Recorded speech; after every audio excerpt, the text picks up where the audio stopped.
మహాసంకల్పం YouTube channel ప్రేక్షకులకు స్వాగతం సుస్వాగతం. మన ఛానల్లో ప్రసారమైనటువంటి శ్రీ లలితా సహస్రనామ శ్లోక వివరణలో భాగంగా ఈ అధ్యాయంలో ఈ యొక్క వీడియోలో మనం 145, 146 శ్లోకాలకు అర్థాలు చెప్పుకుందాం. మహేశ్వరి మహాకాళి మహాగ్రాస మహాశన అపర్ణా చండికా చండముండా సురనిషూధిని. ఓం మహేశ్వర్యై నమః. మహోన్నతమైన మహోత్కృష్టమైన ఈశ్వరి అయిన తల్లికి నమస్కారములు. ఓం మహాకాళ్యై నమః. మహాకాళి రూపంలో అన్నిటినీ హరించు తల్లికి నమస్కారములు. ఓం మహాగ్రాసాయై నమః. ప్రళయంలో సమస్తాన్ని మృంగివేయు తల్లికి నమస్కారములు. ఓం మహాశనాయై నమః. సమస్త చరాచర విశ్వాన్ని ఆహారంగా తీసుకునే తల్లికి నమస్కారములు. ఓం అపర్ణాయై నమః. శివునికై తపస్సు చేయునప్పుడు ఆకులను కూడా భక్షించని పార్వతీదేవి తానే అయిన తల్లికి నమస్కారములు. ఓం చండికాయే నమః. భయంకర స్వరూపిణి అయిన చండికాదేవి తానే అయి ఉన్నటువంటి తల్లికి నమస్కారములు. ఓం చండముండాసుర నిషూదిన్యై నమః.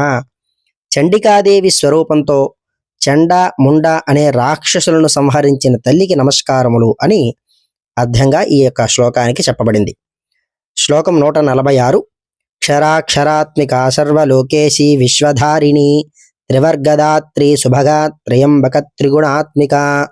ఓం క్షరాక్షరాత్మికాయే నమః. క్షరములు నశించే శరీరాది ఉపాధులు, అక్షరములు కూటస్థుడు అయిన జీవ చైతన్యం, ఆ రెండూ కూడా తన స్వరూపంగా గల అయినటువంటి తల్లికి నమస్కారములు. ఓం సర్వలోకేశ్యై నమః. అన్ని లోకాలకు ఈశ్వరి అయినటువంటి తల్లికి నమస్కారములు. ఓం విశ్వధారిణ్యై నమః. సమస్త విశ్వాన్ని ధరించు తల్లికి నమస్కారములు. ఓం త్రివర్గధాత్రియై నమః. పుణ్యకార్యాలు చేయాలనే అభిలాష, దానికి తగిన సామర్థ్యము, తగిన సాధనాలను కల్పించు తల్లికి నమస్కారములు. ఓం శుభగాయై నమః. సర్వ సౌభాగ్య స్వరూపిణి అయినటువంటి తల్లికి నమస్కారములు. ఓం త్రయంబకాయై నమః. 3 నేత్రాలు గల తల్లికి నమస్కారములు. ఓం త్రిగుణాత్మికాయే నమః.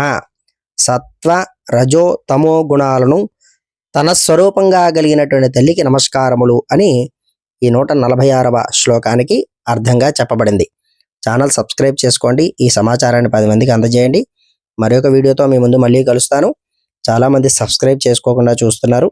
అందరూ కూడా సబ్స్క్రైబ్ చేసుకోగలరని మనవి. స్వస్తి.